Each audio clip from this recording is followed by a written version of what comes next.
Hello everyone, welcome back to the channel. Now in previous video we discussed about building the brand perception using the sensory marketing, right? We discussed how an individual who is motivated is ready to act, but the actions of an individual depends upon how they perceive a particular product or service, and that's how they decide how they want to react to it. If they perceive it to be good, they will go for the purchase. If they don't perceive, they might skip it. Right now, sensory marketing introduces the products and services from the brands to the customer, and that helps to create the brand identity or perception in the mind of the consumers, right? But continuous bombarding of this information creates the stimulus or the stimuli in the minds of the customers, and it is not necessary that the information that you are sending to the customer remains in that person's mind or for how long you got that person's attention, right? So even though your product or service is same, how an individual perceives it builds the perception for that particular brand or service. In other words, your brand or service can be same, but how one individual interacts with your product or service, in what environment was he introduced to your product or service, will decide how they perceive your particular brand or product, right? Now because of this, an individual who is exposed to so many stimuli does filtering of the information that's coming to them using three main processes known as selective attention, selective distortion, and finally selective retention, right? Why? Because the main purpose or the primary definition of perception itself states that it is a process with which an individual selects, organizes, and finally interprets the data input that's coming to him. Okay, so let's talk about the first one, which is selective attention. Now selective attention basically means filtering out the data that's coming to an individual. Now an individual is exposed to more than 1500 advertisements and brand marketings a day. Now do you think that an individual remembers all 1500 marketing campaigns that he has come across? No, right? So how an individual interprets an information and stores in their mind depends on their individual perspective. Right now there are three major factors that can relate to the particular selection, right? First one is if an individual's needs coincide with that particular marketing campaign, then there's high chance that you will get that particular attention. So let's say if I am looking for a laptop and I see ads related to laptop on my phone, computers, or even magazines or elsewhere, those advertisements are more likely to stay with me and grab my attention than any other advertisements, right? The other one is if people anticipate your particular offering to the stimulus. So what does that mean? So they notice the particular stimuli if they coincide with their anticipation. Example, if an individual goes to a computer store, he is likely to expect there will be computers in that store and not radios, right?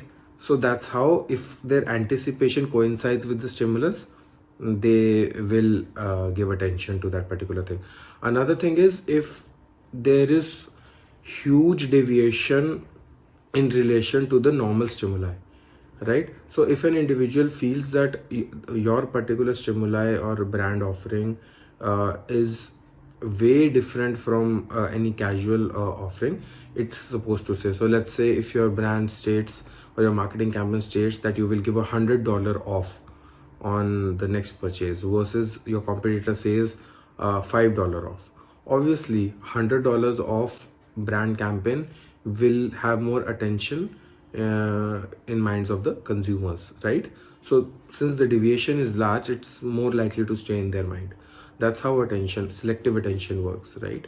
Now the next one is selective distortion. Now selective distortion comes into play when there are preconceived notions of a particular brand or product in the consumer's mind, right? So there's a tendency to interpret the information in a way that basically fits in an individual's preconceptions, right? So that is where selective distortion comes into mind.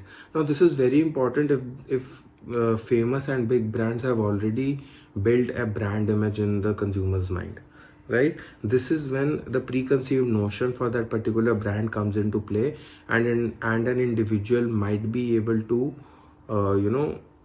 persuaded to buy that particular product vis-a-vis a competitor that might be very good, but still because of this distortion you are more inclined to that particular product or brand. Now there was a very interesting study for selective distortion. Now there were 100 people, right, and they were made to taste Diet Coke and Diet Pepsi, right, without telling them that they are drinking that, and they were asked to choose which one they liked, and the select group equally divided between the two, right? But once they were given a choice of choosing between Diet Coke and Diet Pepsi, around 65% of them chose Diet Coke to be tasting better than Diet Pepsi, right? Earlier, when they didn't know that what they were drinking, they equally divided. But when they knew that what they were drinking, they inclined towards Diet Coke rather than Diet Pepsi. So because their brand perception for Diet Coke was much stronger than Pepsi, that's why this inclination happened. And you see how that 15% increase in the inclination can directly affect the sales, right? So that's how selective distortion works. Third one is selective retention. Now not all stimulus that an individual is exposed to will get retained in an individual's memory, right? Now this is where the retention comes in. If a particular brand has its positives already instilled in an individual's mind, that those positive points will immediately come into mind when they will be re-exposed to that particular brand vis-a-vis the competitor. This is why marketers usually bombard you with repeat advertisements every few days or hours. Especially happens in emails, SMS marketing. You will see this happening in Meta also, right? And sometimes it also happens that you're searching for something on Amazon and you start seeing those ads related to that particular product on Facebook, Instagram. So they are repeatedly bombarding you with that because they feel that this is how you will remember them. So retention is again very important. Now you understand the whole thing, right? You have been introduced to a lot of brands and products by the companies using the sensory marketing, right? After that, they play with your selective perception structure, right? Because they know that they cannot enter every individual's mind. Every individual is not going to purchase their product, and every individual is finally not going to convert, right? So see how the percentage decreases, and how if getting exposed to 1 million people can only lead to just 10,000 sales, right? So that's how there's a lot of competition in the market, and that's how this marketing as a concept is such important.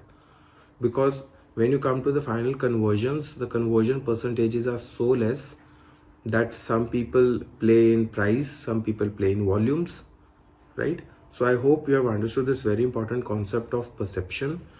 Sensory marketing, please, I'll put the link. Do check that out, and this one itself. So I hope you have understood this, and I hope this was helpful. Please take care of yourself. Enjoy, like, subscribe, and share. Thank you.